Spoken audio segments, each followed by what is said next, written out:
Pahalgam attack తర్వాత, దాడి తర్వాత 22 తర్వాత, ఏప్రిల్ 22 తర్వాత రేపే దాడి, ఈ రోజే రాత్రికే దాడి, రఫేల్స్ వెళ్ళిపోయి భారత విక్రాంత్ వెళ్ళిపోయింది, మొత్తం సైన్యం త్రివిధ దళాలు సంసిద్ధంగా ఉన్నాయి, ఇంకా యుద్ధం మొదలు అనేది గంటలో యుద్ధం అనుకుంటున్నాం.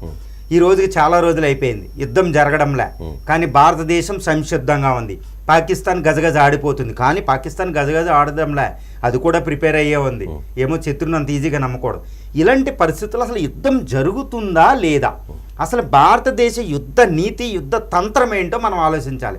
భారతదేశం 3వ శతాబ్దం అంటే 3000 సంవత్సరాల క్రితం చాణక్యుడు యుద్ధ నీతిని ఒకటి ప్రదర్శించాడు, అప్పుడు ధనానందకి. దాన్నే మనం అనుకుంటాం, అందరూ ఉపయోగించేస్తారు, ఇది చాణక్యుడు అని కూడా చాలామంది తెలియదు.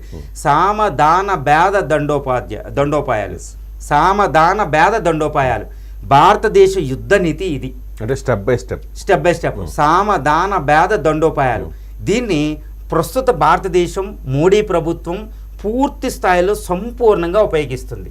దీన్ని అర్థం చేసుకుంటే అసలు యుద్ధం జరుగుతుందా, యుద్ధం జరగదా, యుద్ధం జరగకుండానే మనం ఎట్టి పరిస్థితులు ఇప్పుడు భారత ప్రభుత్వం ఒక డిసైడ్ అయిపోయిందండి, అది పూర్తి సంకల్పంగా with determination it is fighting అనమాట. సింధ్ అనేది ఇక్కడ కలిసిపోద్ది, సంస్కృతంగా ఉంది. ఈ విధంగా పంజాబ్ సింధులు కలిసిపోతే బెలిసిస్తాన్ చిన్నదవుద్ది, ఓకే, ఇది ఇందులో వెళ్ళిపోద్ది, పిఓకే మనకు వచ్చేస్తాయి. పాకిస్తాన్ అంటే భారతదేశ లక్ష్యం పాకిస్తాన్కి అస్తిత్వమే ఉండకూడదు. ఇప్పుడు దానికి ప్రాతిపదిక వచ్చింది. ఇది దీర్ఘకాలంలో వచ్చే 1-2 దశాబ్దాల్లో పరిపూర్ణమైపోద్ది. సడన్గా కోరుకోకూడదు, యుద్ధం చేయ అవసరం లేదు.